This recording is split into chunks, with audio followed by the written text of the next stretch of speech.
एक धनवान, है ना। ये चार चीज जिसके अंदर आ जाए तो इसको इसका पालन करना सबके बस की बात नहीं। रावण कितना सुंदर था, लेकिन रावण के अंदर अहंकार था। परशुराम जी महाराज कितने सुंदर थे, लेकिन क्रोध था, है ना। इन चीजों से अगर विजयमान है तो मेरे प्रभु श्री राम जी बड़े सरल हैं। राम जी को क्रोध करते हुए जल्दी देखा क्या है आप लोगों ने? क्योंकि मेरे राम का स्वभाव ही बड़ा सरल है। हाँ? वो धर्मावतारी है, मर्यादा पुरुषोत्तम कहलाते हैं मेरे राम। इसलिए राम को जल्दी क्रोध नहीं आता। ठीक है, तो मेरी माँ इधर देवराज इंद्र जा रहे थे, भगवान भोले बाबा ने अवढ़ रूप धारण करके रास्ते में खड़े हो गए। अब देवराज इंद्र जब जा रहा था तो इधर भगवान भोले बाबा ने अवढ़ रूप धर करके खड़े थे, अवधूत रूप। और उसी समय देवराज पहुंचता है। बड़े ध्यान से श्रवण करना। हल्ला करो न का तुम्हें शांति ठेहो। हल्ला करोगे तो मतलब कुछ नहीं है ना, आपको भी दिक्कत और हमको भी दिक्कत। तो कहने का तात्पर्य है कि भोले बाबा अवधूत रूप धारण करके खड़े हैं। उसी समय देवराज इंद्र जा रहा था। रास्ते में कहा, अरे कौन हो, मेरे रास्ते में खड़े हो गए हो, मेरे रास्ते से दूर हो जाओ। अब भगवान भोले बाबा तो सोच रहे हैं कि अच्छा शांत हो गए, भोले बाबा कुछ नहीं बोले। फिर उसने बोला, मेरे रास्ते से दूर हो जाओ। भोले बाबा ने कुछ नहीं कहा। उसके बाद देवराज इंद्र के पास क्या है? वज्र, है ना। वज्र को धारण कौन करते हैं? देवराज इंद्र। तो देवराज इंद्र ने जैसे ही अपने वज्र को मारने की कोशिश किया बाबा को, वैसे ही बाबा के पूरे शरीर से अग्नि प्रकट। क्या प्रकट हुई? अग्नि। जब अग्नि प्रकट हुई तो अग्नि सीधा दौड़ी इंद्र के तरफ।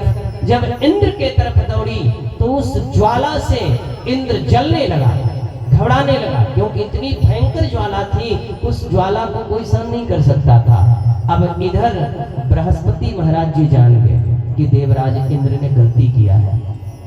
यदि बाबा ये भोले बाबा हैं, इन्होंने अवधूत रूप धारण किया था सिर्फ देवराज इंद्र की परीक्षा लेने के लिए, लेकिन देवराज इंद्र समझ नहीं पाया। अब भोले बाबा इसे जला करके ही छोड़ेंगे। तब जाकर के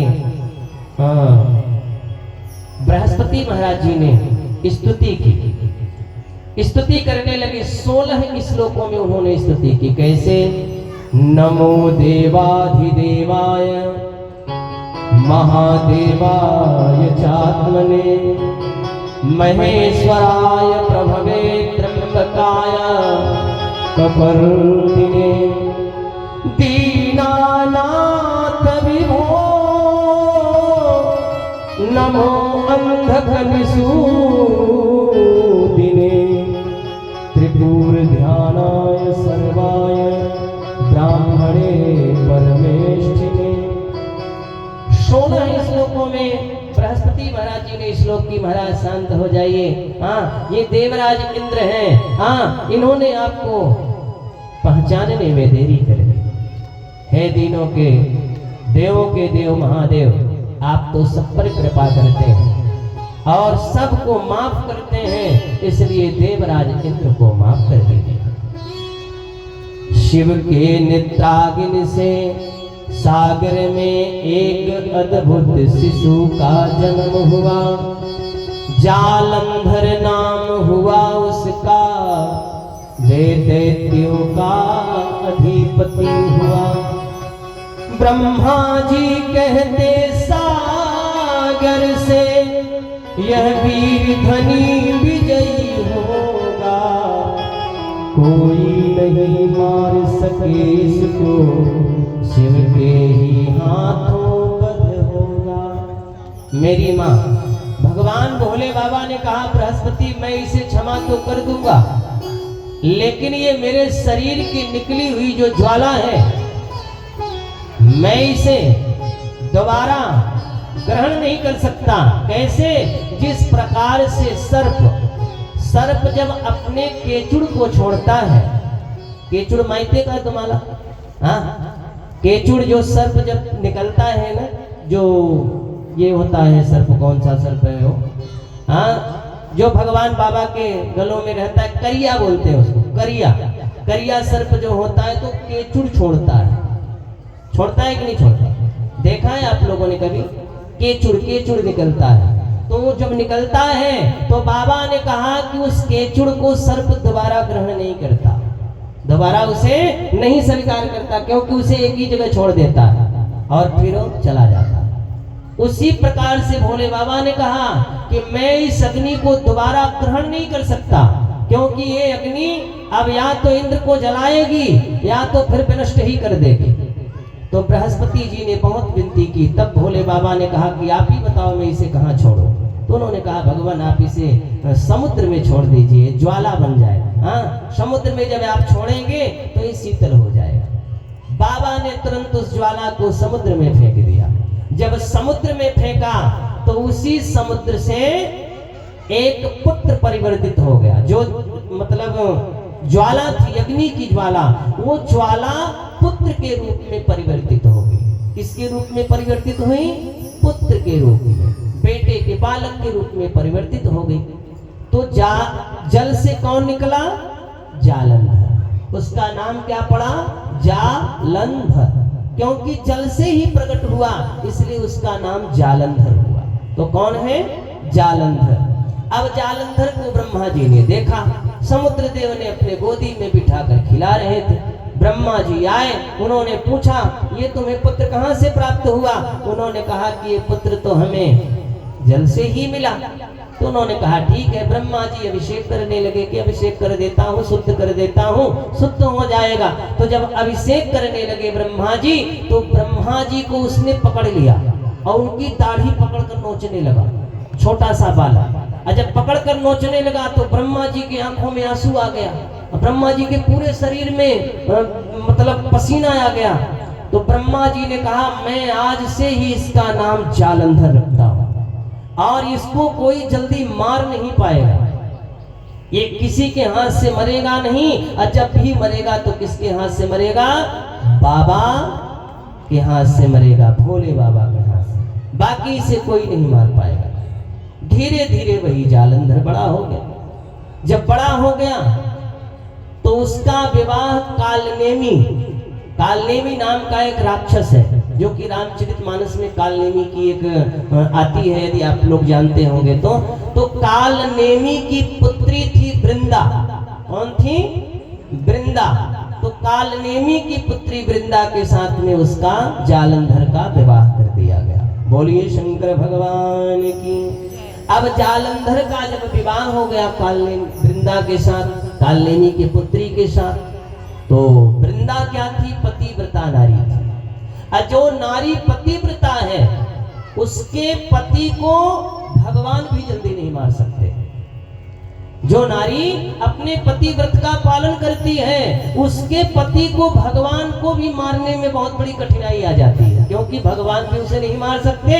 यदि मार भी लेंगे तो अगर वो नारी चाहेगी तो भगवान से भी छुड़ा लेगी, इतनी उसमें क्षमता है। तो किसमें है? पतिव्रता नारी। आपने श्रीमद् भागवत में पतिव्रता की एक कथा सुनी है कि नहीं सुनी? ब्राह्मणी थी, यदि सुनी हो तो सुनाऊं, नहीं तो आगे बढ़ो। नहीं सुनी है तो हम सुनाते हैं, छोटी सी माध्यम में बताएंगे। तो एक पतिव्रता नारी थी, वो कौन थी? ब्राह्मणी थी। उसके पति कौन थे? ब्राह्मण थे। पति का काम था पूजा पाठ करना, जाते थे पूजा पाठ करते थे, पूजा पाठ करके और उसके बाद आते थे।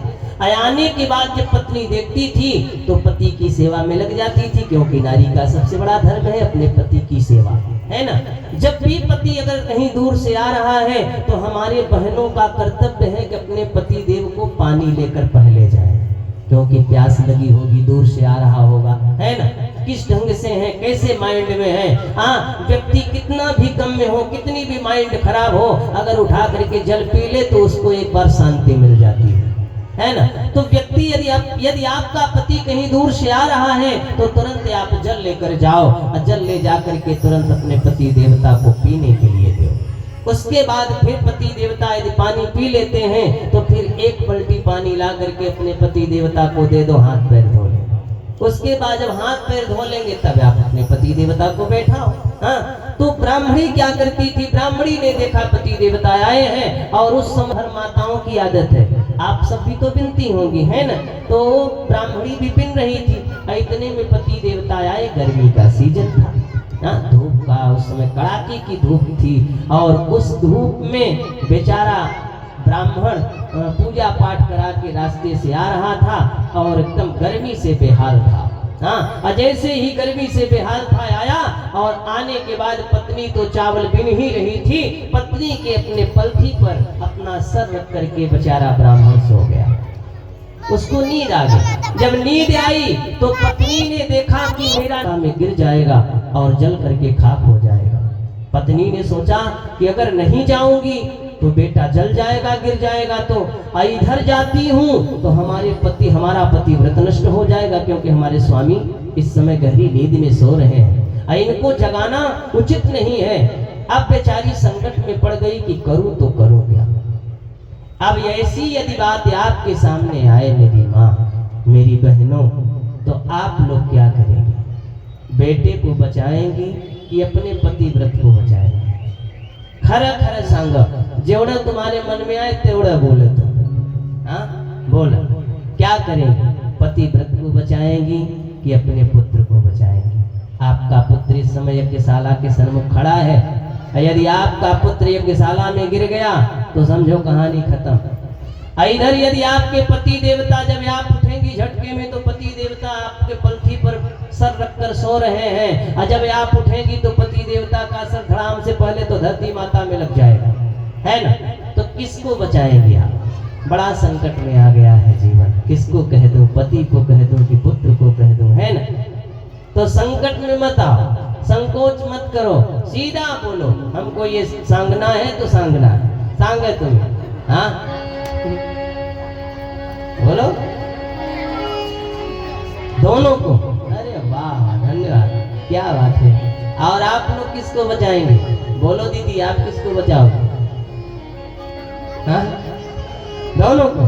अरे वाह, बड़े अच्छे हैं आप। अच्छा, दो नाव पर आप चल लेंगे क्या? नाव तो एक ही पर चलना है। हाँ, मैं तो खरा खरा बोल तो खोटा को सांग दो बाबा। हाँ, अब चलना है एक ही नाव। अब हम सोचे कि दो मोटरसाइकिल ले ले, एक को पकड़े एक पर बैठे रहे तो कब तक जाएंगे हम? गिर जाएंगे कि नहीं गिर जाएंगे? मान लो दो पलरा है, अब एक ही पलरे पर अगर हम पैर रखेंगे तभी तो बचेंगे, दोनों पर रखेंगे तो गिर जाएंगे कि नहीं गिर जाएंगे? मैं खरा बोलता हूँ कि खोटा? खरा, जोर से संगत दो। खरा? अरे वाह। हाँ, तो कहने का तात्पर्य है बचाना एक को है। अब आपके ऊपर निर्णय है, करो किसको बचाओ। उसका विवाह जालंधर से हुआ, और जब जालंधर से हो गया तो जालंधर से होने के बाद विवाह, वह नारी पतिव्रता थी। जालंधर का कोई वध नहीं कर पाता था। ब्रह्मा जी बिहार जाते, विष्णु जी बिहार जाते, शंकर भगवान भी उसका वध नहीं करते।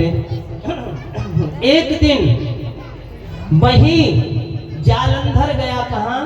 क्षीर सागर। जब क्षीर सागर गया तो अपनी दृष्टि से, थोड़ा गलत दृष्टि से माता लक्ष्मी को देखने लगा। माता लक्ष्मी समझ गई ये